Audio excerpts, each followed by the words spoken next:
किसी पर भरोसा करना गलत नहीं है, लेकिन अगर आप किसी पर अंधा भरोसा करते हैं, चाहे वह आपका प्यार ही क्यों ना हो, तो इसकी बड़ी कीमत चुकानी पड़ सकती है। आज की कहानी एक ऐसी ही लड़की की है जो अपने बॉयफ्रेंड पर बेइंतहा प्यार और भरोसा करती है, मगर इसकी इतनी बड़ी कीमत उस लड़की को चुकानी पड़ी जिसकी कल्पना उसने भी कभी नहीं की थी। 2006 में घटी इस घटना ने हर किसी को झकझोर कर रख दिया था। प्यार से शुरू होकर हैवानियत की इंतहा तक पहुंचने वाली इस पूरी कहानी के बारे में जब आप भी जानेंगे तो आप भी शॉक्ड रह जाएंगे। तो आखिर क्या है आज की पूरी कहानी, चलिए जानते हैं सब कुछ इस वीडियो में डिटेल से। इस पूरी कहानी में हम सभी के लिए एक बहुत बड़ी सीख भी है, तो वीडियो में आखिर तक जरूर बने रहें। वेल कहानी शुरू करने से पहले अगर आपने अब तक खूनी किस्से चैनल को सब्सक्राइब नहीं किया है तो जल्दी से चैनल को सब्सक्राइब कर बेल आइकन जरूर दबा लीजिए। तो चलिए अब कहानी शुरू करते हैं।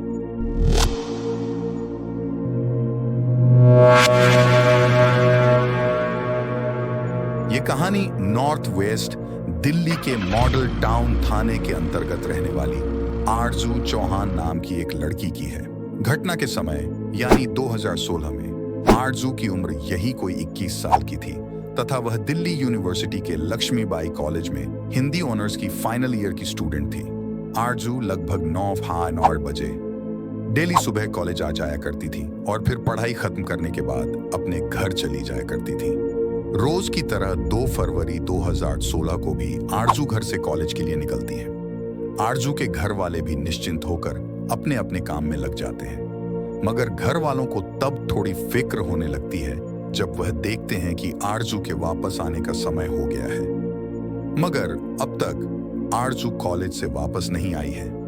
शाम ज्यादा होने पर आरजू के माता पिता आरजू के कुछ जानने वाले दोस्तों से फोन करके आरजू के बारे में जानकारी लेने की कोशिश करते हैं, मगर वह लोग भी कहते हैं कि उनको आरजू के बारे में कुछ नहीं पता है। शाम सादा होने पर आरजू के माता पिता अपने कुछ और जानने वालों को फोन करते हैं तथा उनसे आरजू को ढूंढने में मदद करने की अपील करते हैं। इस तरह कई लोग मिलकर आरजू की तलाश में लग जाते हैं, मगर पूरी रात तलाश करने के बाद भी ना तो आरजू का कोई अता पता चलता है और ना ही आरजू घर वापस आती है।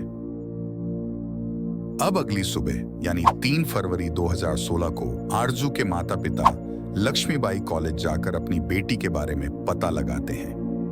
यहां आकर आरजू के बारे में उन्हें कुछ ऐसी बातों का पता चलता है जिसके बारे में शायद उन्होंने पहले कभी सोचा भी नहीं था।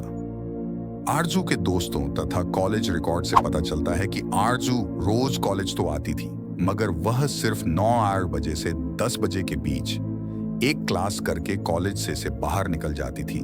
फिर वह 1 से 2 बजे के बीच होने वाली एक क्लास के लिए ही कॉलेज वापस आती थी।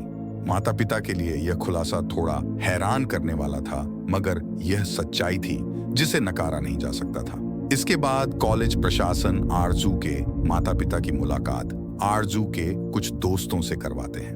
उनसे पता चलता है कि अक्सर 10 बजे तक क्लास खत्म करने के बाद आरजू कॉलेज के बाहर निकल जाती थी।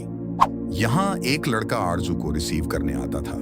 इस बारे में जब और इंक्वायरी की जाती है तो आरजू के कुछ करीबी दोस्त बताते हैं कि आरजू ने 1-2 बार उस लड़के के बारे में अपने दोस्तों को बताया था कि इसी से उसकी शादी होने वाली है।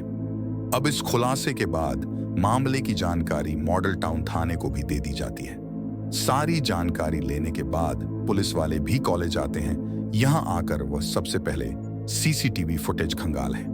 2 फरवरी की सीसीटीवी फुटेज देखने पर पता चलता है कि कॉलेज से निकलकर आरजू किसी लड़की के साथ कार से जा रही है।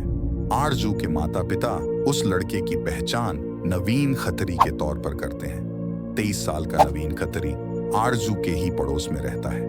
अब पुलिस इन्वेस्टिगेशन आगे बढ़ाती है तो खुलासा होता है कि दरअसल आरजू और नवीन आसपास में ही रहते थे। यहीं आसपास रहते हुए इन दोनों की मुलाकात होती है और धीरे धीरे यह मुलाकात दोस्ती में बदल जाती है। आगे चलकर यही दोस्ती प्यार में बदल जाती है। दोनों साथ मिलकर जीने मरने की कस्में खाने लगते हैं और बहुत जल्द शादी करने का वादा भी कर लेते हैं। दोनों अपने इस फैसले के बारे में अपने अपने परिवार वालों को बताने का फैसला करते हैं, दोनों को लग रहा था कि परिवार वाले आसानी से इस रिश्ते के लिए मान जाएंगे, मगर होता बिल्कुल उम्मीद से उलट है। आरजू के परिवार वाले तो थोड़ी सी नाराजगी के बाद इस रिश्ते के लिए मान जाते हैं, मगर नवीन के परिवार वाले इस प्रस्ताव को तुरंत नकार देते हैं। पुलिस की जांच में आगे खुलासा होता है कि दरअसल नवीन जाट समुदाय से था, जबकि आरजू राजपूत थी। नवीन के परिवार वाले अपने बेटे के लिए एक जाट लड़की ही चाहते थे, इसलिए वह इस रिश्ते को नकार देते हैं। नवीन के परिवार वाले न सिर्फ इस रिश्ते के लिए मना करते हैं, बल्कि वह नवीन को सख्त हिदायत देते हैं कि वह आज के बाद आरजू से मुलाकात भी नहीं करेगा। नवीन परिवार वालों की बात मान लेता है और आरजू से बातचीत तथा मिलना जुलना बंद कर देता है, मगर ऐसा लंबे समय तक नहीं चल पाता है तथा परिवार वालों की नजरों से छिपकर दोनों मिलना जुलना जारी रखते हैं। इधर इन दोनों के बीच मुलाकातों का दौर चलता रहता है। उधर नवीन के परिवार वाले अपने बेटे के लिए एक दूसरी लड़की की तलाश में लग जाते हैं। कुछ समय की मेहनत के बाद अपनी पसंद की एक लड़की से नवीन का रिश्ता तय कर देते हैं। सब कुछ फाइनल होने के बाद तय किया जाता है कि 4 फरवरी 2016 को नवीन की शादी कर दी जाएगी। जांच में सामने आता है कि भले ही नवीन की शादी कहीं और फिक्स हो गई थी, मगर वह फोन के जरिए लगातार आरजू के संपर्क में बना हुआ था। इसके अलावा दोनों एक दूसरे से मिला भी करते थे, इसलिए पुलिस वाले नवीन को ही सस्पेक्ट मानते हुए उसकी तलाश में लग जाते हैं। पुलिस की एक टीम जल्द ही मोबाइल फोन के जरिए नवीन को ट्रेस करने की कोशिश करती है, मगर नवीन का मोबाइल स्विच ऑफ आता है। उसकी आखिरी लोकेशन उसके घर पर ही दिखती है। जब पुलिस वाले घर पर जाते हैं तो पता चलता है कि नवीन की तो 4 फरवरी 2016 को ही शादी हुई है और अब वह अपनी नई नवेली दुल्हन को लेकर हनीमून मनाने के लिए देश के बाहर जा रहा है। पुलिस वाले तुरंत पता लगाते हुए एयरपोर्ट पहुंच जाते हैं और एयरपोर्ट पर ही नवीन को नई दुल्हन के साथ अपनी हिरासत में ले लेते हैं। यहां से नवीन को थाने लाया जाता है और आरजू के संबंध में उससे पूछताछ शुरू होती है। शुरू में तो नवीन कहता है कि कई महीने पहले ही आरजू से उसका संपर्क खत्म हो चुका है, मगर जब पुलिस वाले सारे सबूत नवीन को दिखाते हैं तो नवीन मान लेता है कि वह कांटेक्ट में है और 2 फरवरी को वह आरजू से मिला भी था। मगर कुछ ही देर बाद रास्ते में वह उसकी कार से उतर कर कहीं और चली गई थी। पुलिस को नवीन की यह बात हजम नहीं होती और वह अब शक्ति के साथ उससे पूछताछ शुरू करते हैं। पुलिस वालों की शक्ति के आगे नवीन की सारी चालाकी फेल होने लगती है और वह एक के बाद एक नए खुलासे करने लगता है, जिसे सुनकर हर किसी के पैरों तले जमीन खिसक जाती है। नवीन बताता है कि वह भी अपने परिवार वालों की मर्जी से उनकी पसंद की लड़की से ही शादी करना चाहता था, मगर आरजू को यह बात अच्छी नहीं लगती है और वह लगातार नवीन पर शादी करने के लिए दबाव बनाती रहती है। नवीन के मुताबिक वह आरजू के कहने पर ही उससे लगातार मिलता जुलता रहता है। ऐसा होते होते नवीन की शादी का दिन भी करीब आ जाता है। नवीन के मुताबिक जब वह अपने रिश्तेदारों को अपनी शादी का कार्ड बांटने जा रहा था, तभी एक बार फिर से आरजू से मिलने के लिए बुलाती है और 2 फरवरी को नवीन के साथ निकल जाती है। नवीन के मुताबिक जब यह दोनों कार्ड बांटने अपने रास्ते पर आगे बढ़ ही रहे होते हैं, तभी कार के अंदर ही शादी की बात को लेकर ही आरजू तथा नवीन में तेज बहस होने लगती है। इसी बहसबाजी के बीच नवीन आरजू के गले में लटक रहा दुपट्टा पकड़ लेता है और वह तब तक उस दुपट्टे को खींच कर रखता है जब तक कि आरजू का शरीर ठंडा नहीं पड़ जाता है। नवीन के मुताबिक आरजू की हत्या करने के बाद उसे समझ ही नहीं आता है कि लाश को कहां ठिकाने लगाया जाए, इसलिए वह थोड़ी देर वहीं पर खड़े रहता है। फिर सोचने के बाद वह लाश को कार में ही रखकर सुनसान इलाके में चला जाता है तथा वह लाश को जलाने की कोशिश करता है, मगर लाश जब आसानी से नहीं जलती है तो उसे पकड़े जाने का डर लगने लगता है और एक बार फिर से वह लाश को अपनी कार के पिछले हिस्से में रख लेता है।